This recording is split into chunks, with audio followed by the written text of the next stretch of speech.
For a nation with a population of under 5 million people, Ireland can be proud of its Olympic record.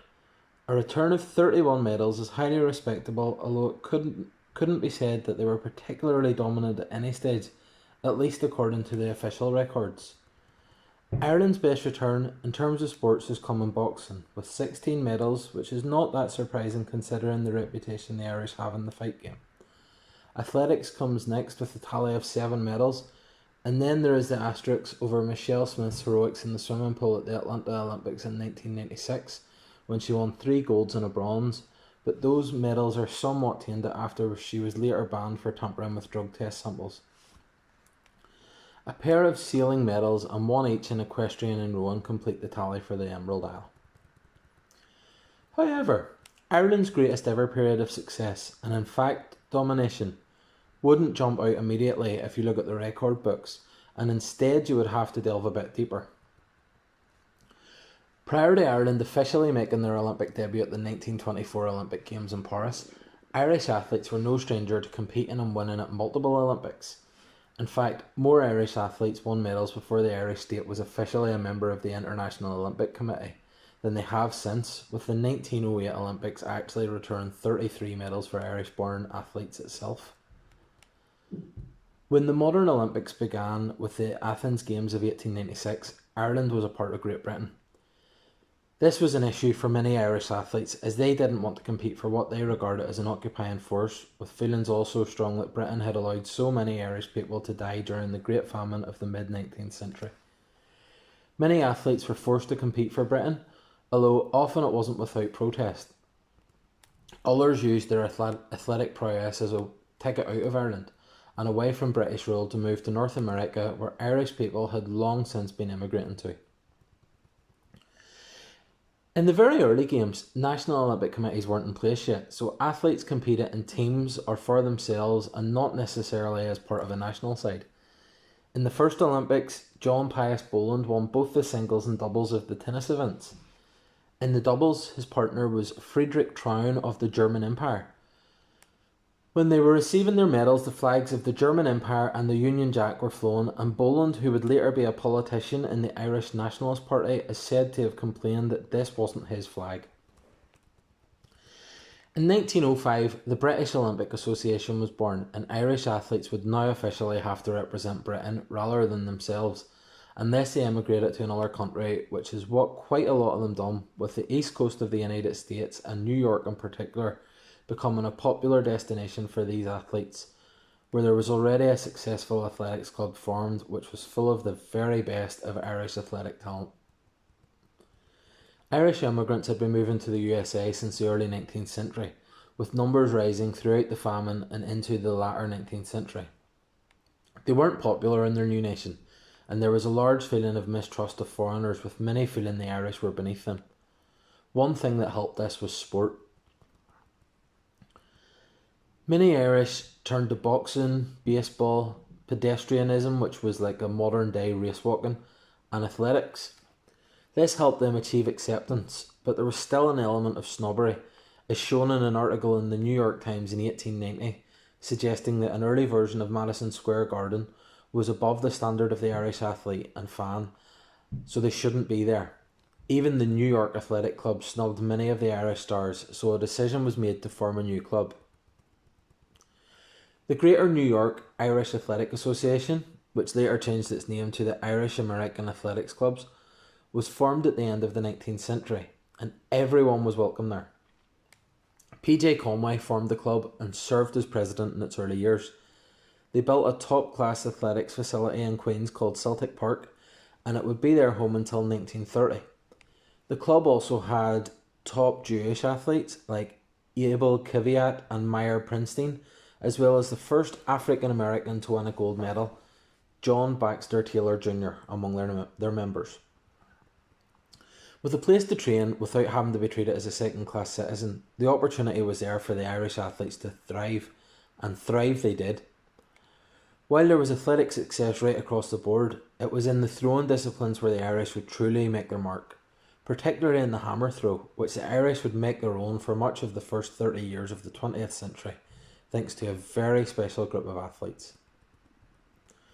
The Irish Whales, as they are now commonly known, were a group of Irish athletes representing the USA and Canada at the beginning of the 20th century.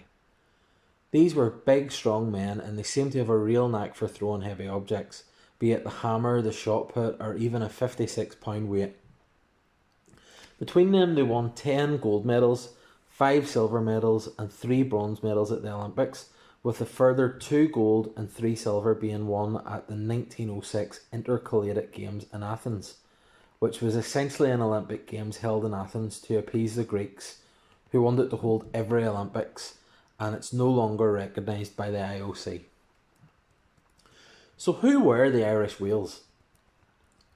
Martin Sheridan, the most decorated of the whales, with 3 golds in the 1904 discus, 1908 discus and 1908 Greek discus, and a bronze 1908 standing long jump in the Olympic Games, plus 2 gold in the discus and shot put, and 3 silver in the standing long jump, standing high jump, and the stone throw in the Intercalated Games of 1906. Sheridan was born in Mayo, and he moved to the USA with his 2 brothers in 1897, and was regarded by many as the best athlete in the world until the emergence of Jim Thorpe, who would play American football and also win 2 Olympic gold medals in decathlon and pentathlon. Like many of the other whales, he was a member of the New York Police Department and would regularly serve as a bodyguard to the Governor of New York when he was in New York City. Due to his success in 1906 in Athens, the Greek king had a statue made of him and presented him with a golden goblet and a vaulting pole. Sheridan died in 1918 on the day before his 37th birthday due to pneumonia, which is now believed to be an early case of the Spanish flu, which killed millions of people across the world between 1918 and 1920. John Flanagan. Flanagan, a native of Kilbredy, Limerick, won 3 golds in the 1900 hammer, 1904 hammer and 1908 hammer, and a silver in the 1904 56-pound weight throw throughout his career. He was a keen hurler who would play interprovincially for Munster, and he won multiple Irish and British hammer titles before emigrating to the USA in 1896. Flanagan joined the NYPD and was regarded as the best hammer thrower in the world until 1910. He also won 5 US shot put titles and set 17 world records. He left the NYPD in 1911 and returned home to his family farm and added another 2 Irish hammer titles to his list of honours. After retirement, he became a coach and helped fellow Irishman Pat O'Callaghan win 2 gold medals in the hammer in 1928 and 1932. Matt McGrath. McGrath was one of a family of 11 children from Nina Tipperary who won a gold in the 1912 hammer and 2 silver medals in the 1908 hammer and the 1924 hammer. His second silver medal came at 48 years old, and he remains the oldest US Olympic medalist in track and field. McGrath was a big fan of John Flanagan, and while he would later become his rival, he would regularly walk miles to fairs and events to see his hero perform, and his passion for the hammer just grew and grew from there. In 1897 he moved to the USA and had several jobs before following his teammates into the NYPD. McGrath would remain one of the best hammer throwers in the world until he was 50 years old. Pat MacDonald. MacDonald was born in Doonbeg, County Clare, as Pat McDonnell, but when he arrived in New York in 1901, the officials at Ellis Island thought his name was Pat MacDonald and all his documents had MacDonald on them. He won 2 golds in the 1912 shot put and the 1920 56-pound weight throw, and a silver in the 1912 two-handed shot put. MacDonald was an uncompromising figure at 6'5" and over 300 pounds, which earned him the ironic nickname of Babe from his fellow athletes.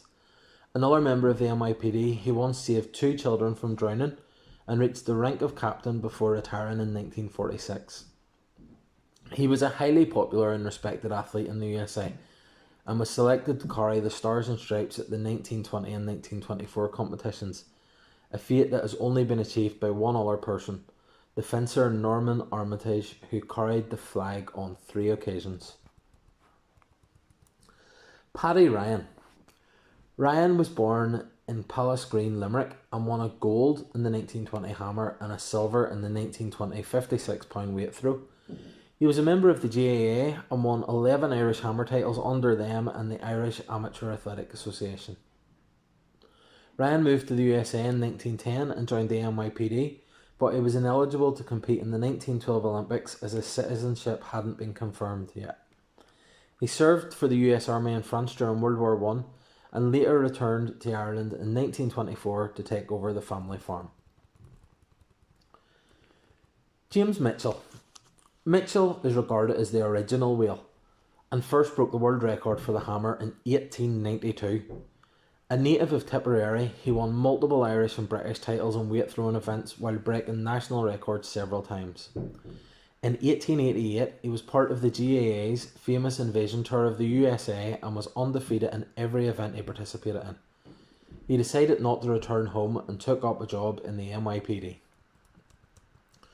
His only Olympic medal came in 1904 when he took bronze in the 56-pound weight throw, but he would have probably added to that at the Intercollegiate Games in Athens in 1906. While some stories say he fell down a set of stairs and others say he was hurt saving a fellow athlete from falling overboard, the fact is a freak wave caused him to dislocate his shoulder and he was unable to compete in the games. He's said to have won 76 national titles across Britain, Ireland and the USA, as well as setting 11 world records at the end of the 19th century. After retirement, he became a sports journalist and a photographer. He also penned training manuals for the shot put and the hammer that became popular among fellow athletes and their coaches. Simon Gillis. Gillis, who was born in Nova Scotia, Canada, to Irish parents, never won an Olympic medal, despite participating in 3 successive competitions between 1904 and 1912. He also moved to New York and joined the NYPD. He was best known for his unusual eating habits. It's said he would have a dozen eggs for breakfast, which in itself is more than enough for anyone. But the fact he would dab the full egg, shell and all, into mustard and eat it in one earned him an intriguing legacy. Gillis was involved in an unfortunate incident in 1904 when he threw a 16-pound hammer during a training session, just as a 14-year-old boy climbed the fence looking for a lost baseball. The hammer hit the child and he was killed, which took a lot of passion from Gillis, who was unsurprisingly heartbroken. Con Walsh. Walsh was born in Clonrod, Cork, and represented his county in 2 All-Ireland football finals, but finished on the losing side in both 1901 and 1903. He won the GAA's place kicking contest 3 times and won 5 titles at the 1906 GAA National Athletics Championships. He moved to New York in 1907, but moved swiftly on to Toronto and participated for Team Canada at the 1908 Olympics, in which he won a bronze in the hammer. Walsh was the only wheel not to join the NYPD, but he did later become a police officer in Seattle. He quit athletics in 1911 to become a boxer, but ultimately he never made the grade. Dennis Horgan. Horgan wasn't officially regarded as a whale, but it is worth noting that he won a silver in the 1908 shot put for Great Britain despite living in the USA at the time. He won 48 shot put titles in his career, including 28 Irish and 13 English crowns. Dr. Patrick O'Callaghan. O'Callaghan's time came after the wheels, but he was yet another Irishman enjoying success in the throwing disciplines with back-to-back gold medals in the hammer at both the 1928 and 1932 Olympics. He was the first ever man to win a medal for Ireland after the country began representing itself in the Olympics in 1924, and as stated previously, he was coached by John Flanagan. The London Games. There's no doubt that the peak for Irish athletes arrived in the 1908 Olympics in London.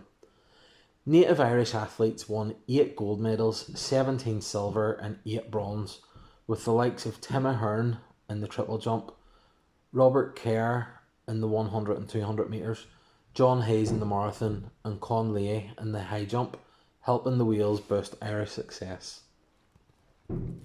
The hammer was completely dominated by the Irish, with John Flanagan, Matt McGrath and Con Walsh ensuring an Irish 1-2-3, a fate that has never been repeated by an Irishman since.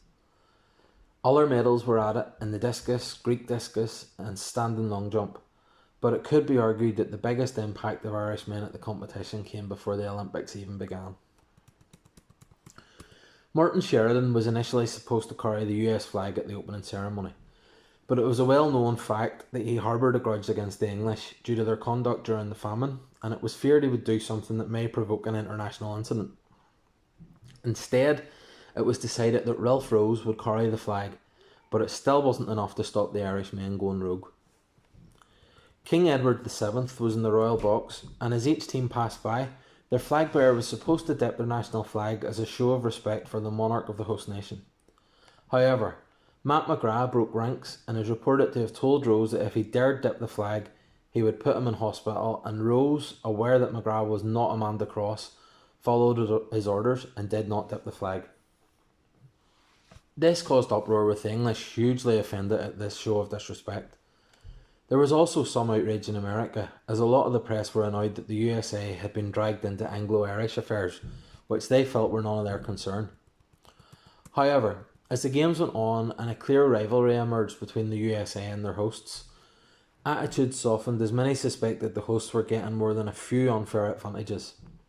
The fact the Wales and their fellow Irish Americans had helped the USA to so many medals led to an increase in popularity, and at the homecoming in New York City, Irish flags were flown alongside the Stars and Stripes. Needless to say, the incident was hugely popular in Ireland, with fans delighted at what they saw as an Irishman getting one over on the English. Over the years, the incident has become more popular in America. Asked to comment on what happened, Martin Sheridan, who had been initially selected to carry the flag, said, "This flag dips for no earthly king." His words were so popular that it was later written into the US flag code that the flag would never be dipped.